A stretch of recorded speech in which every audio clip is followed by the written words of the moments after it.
Good morning បងប្អូនព្រលឹមឡើងសប្បាយនឹងធម្មជាតិមកពីជើងនេះចេញមកខាងក្រៅផ្ទះបងប្អូនមើលម្ទេសចាស់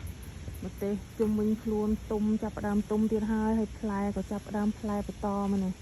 ហើយនិយាយពីថាម្ដងដល់ឈើ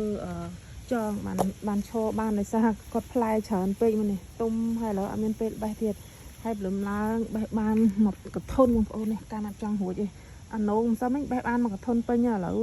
បេះអត់អស់ម្សិលមិញវាអត់មានពេលឥឡូវចេញមកបេះម្ដងទៀតបានអានោម2 3ទៀតហើយម្រះច្រើនណាស់តូចឯប៉ុន្តែច្រើនហើយនឹងស្លឹកម្ទេសមួយដៃហើយនឹងស្លឹកម្រះបានមួយដៃពីរដៃធំគិតថាចង់ស្លកកូនបន្តិចនេះស្លឹកម្រះអានេះស្លឹកម្រះអានេះស្លឹកម្ទេសបងប្អូនមើលម្ទេសនេះបេះម្ទេសនេះយកទៅទុកស្លទុកវាទៅអីពួកអីទុំទៅវាញ៉ាំលេងកើតអីម្ទេសនេះស្លប្រហើក៏បានស្លកកូក៏បានដាក់ចូលឲ្យមើលមកដើមឯងព្រោះផ្លែបងប្អូនតែមួយគុំឯណាមើលនេះតែមួយគុំតែផ្លែវិញរាប់ផ្លែជាចូល10ផ្លែម្ទេសនេះប៉ុណ្ណឹងល្មមញ៉ាំហ្មងតែមួយគុំឯនេះបេះវាអស់សិនណាល្មមញ៉ាំទុកគុំទុកវាខ្លាចវាទុំនេះអូនេះអាចុងពោចគេនេះធំហ្នឹងពី3នេះវានៅតូច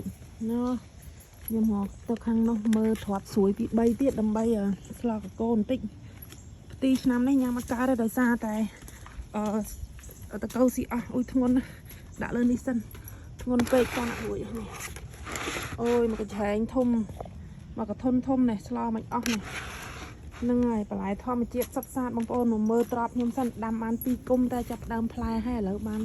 ផ្លែរមុំបេះញ៉ាំនោះមើលសិនត្រប់នេះគេហៅត្រប់ស្រួយសម្រាប់ស្លកកូននេះវានៅស្ទើខ្ចី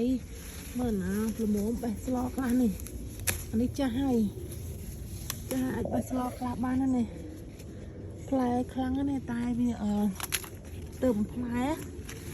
នេះអានេះវាចាស់ហើយយើងអាចបេះបាន